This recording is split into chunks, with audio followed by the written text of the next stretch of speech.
What's up, what's up, my fellow creators? Welcome, guys. I hope you're having a beautifully phenomenal blessed day. Thank you for joining me for a moment in Becky's House of Cards. Today we are going down the rabbit hole with a grief series video. This is going to be on the... how do I want to put this? Well, it's the grief series. We'll just get into it, guys, and then I'll figure out what I want to call it.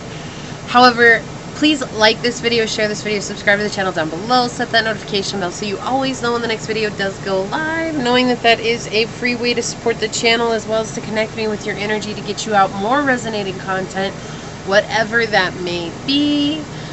I do want to send a shout out to my OGs, my new Gs, and anybody that allows me your most precious asset, your time. As always, it's a pleasure and honor, blessing being here, giving you guys these messages. And my prayer, as always, is that any of the videos of mine you choose to watch happen to fall upon your heart in a way that reminds you to use your intuition, to use your discernment, to take back your power, and to make the decisions that serve your highest journey in this here, now, here moment. So, let's get into it. I really want to talk about, I guess it's the stages of grief in a way, but it's more about the one that, so this can go for dealing with the death of a person, but I actually want to bring this back to dealing with the death of the ego on this journey because it does deserve to be in the grief series. One thing that I noticed in this journey, and I remember the first time that I had a death of my ego moment, it was after my mom had passed away. And I was healing, and I was doing a lot of journal work. I have this book. It's called Writing to Heal the Soul, and I still go back to it. Like I've mentioned this on many videos, I still go back to this book.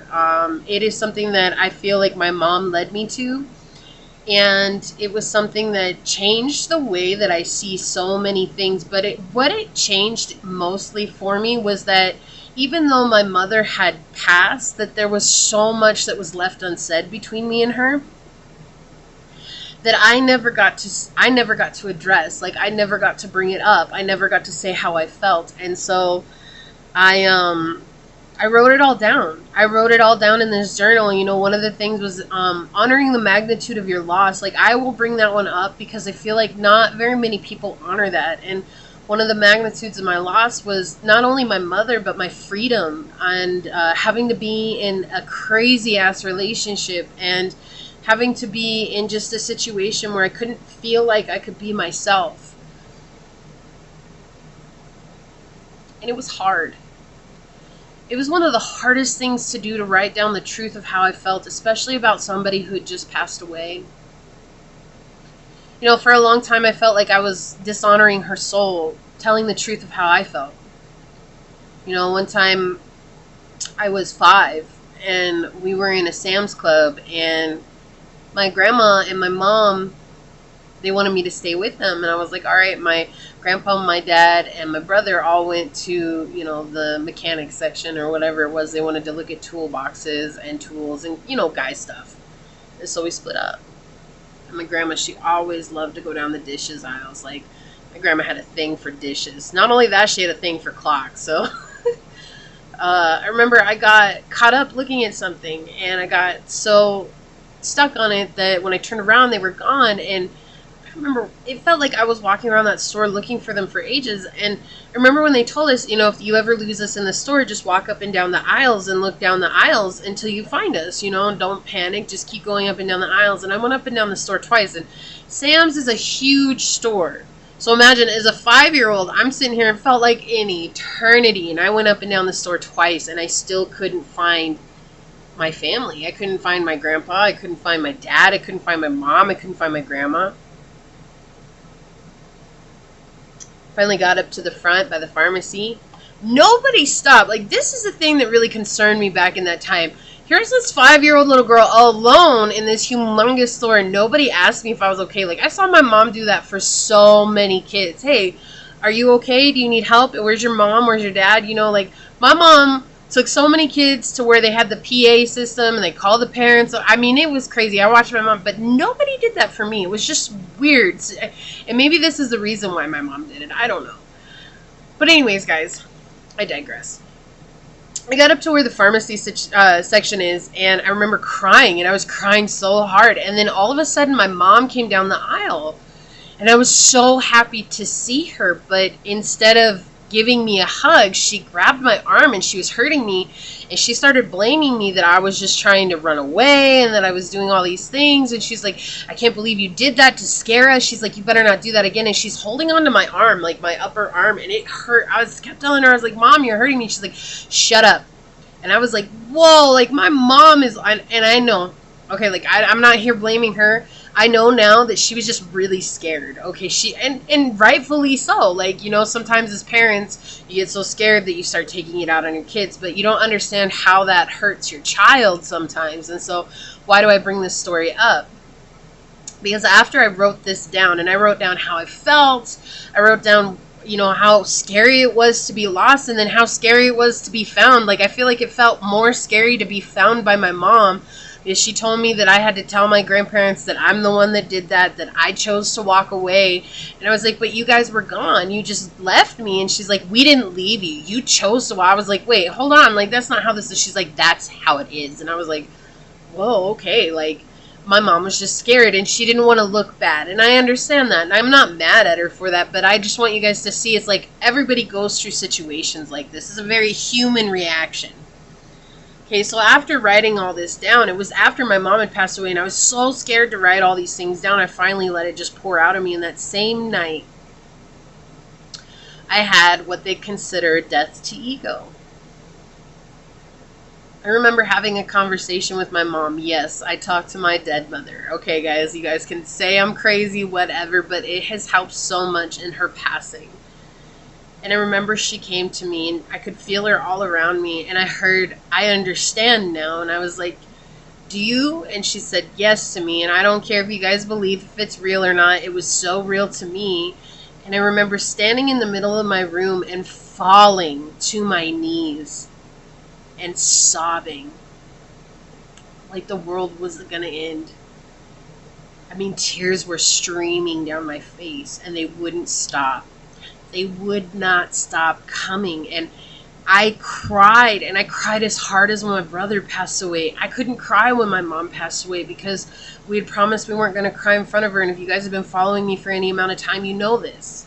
It was hard for me to cry when my mom passed away because I had forgotten.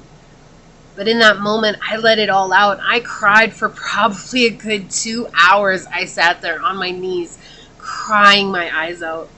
When I was done, man, my eyes were swelled shut because I cried so much. My face was all red. It was all streaked with tears. I got up when I was done crying.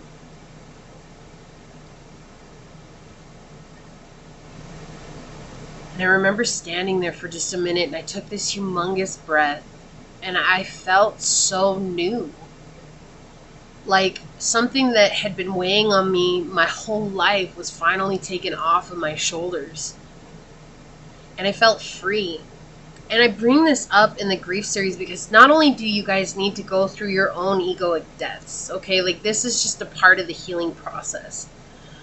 But finding joy in that process, guys, I've done that so many. I still have egoic deaths to this day. I had one just a couple of days ago on the mat, on the yoga mat. I was on the yoga mat doing a really hard workout, and all of a sudden just like tears start coming forth.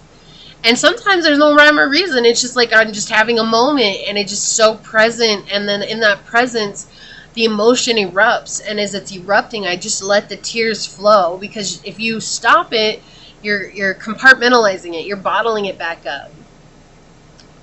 And I feel like in that moment of that egoic death, it was me talking about what had happened between me and my mother that actually allowed me to start grieving my mother in a way that I hadn't been able to. You know, it was easy to talk to her. It was easy to have these conversations with her as she's passed on. It was easy to do all these things that people struggle with. But what I was struggling with was actually crying, letting her go. And so why I came up with the grief series is because no matter how much grief you've been through, no matter how much trauma and death you've been surrounded by, it doesn't make it any easier, right? You begin to appreciate life. Yes, like I've learned to appreciate life, but I've been surrounded by a lot of death. And close to home, right? My brother, my mom, my grandmother. The first one I remember was my great-grandmother. You might not think that that's a lot, but guys, It is. It is a lot. You know, usually we don't experience death until we're much older, but some of us just have it all around us. You know, I lost my baby cousin back when I was 13. I lost my uncle. I guess he's an uncle. He's more like a cousin, but he was an uncle, and he was really close to the family. You know, growing up in school, there was like 3 suicides when I was going to high school. People I knew. Like these are when I was working at IBM, went through a suicide there. You know, like these things, when I say been surrounded by death, it's just that it took getting to have death so close to home that it really started to weigh in on me how much I'd been around it.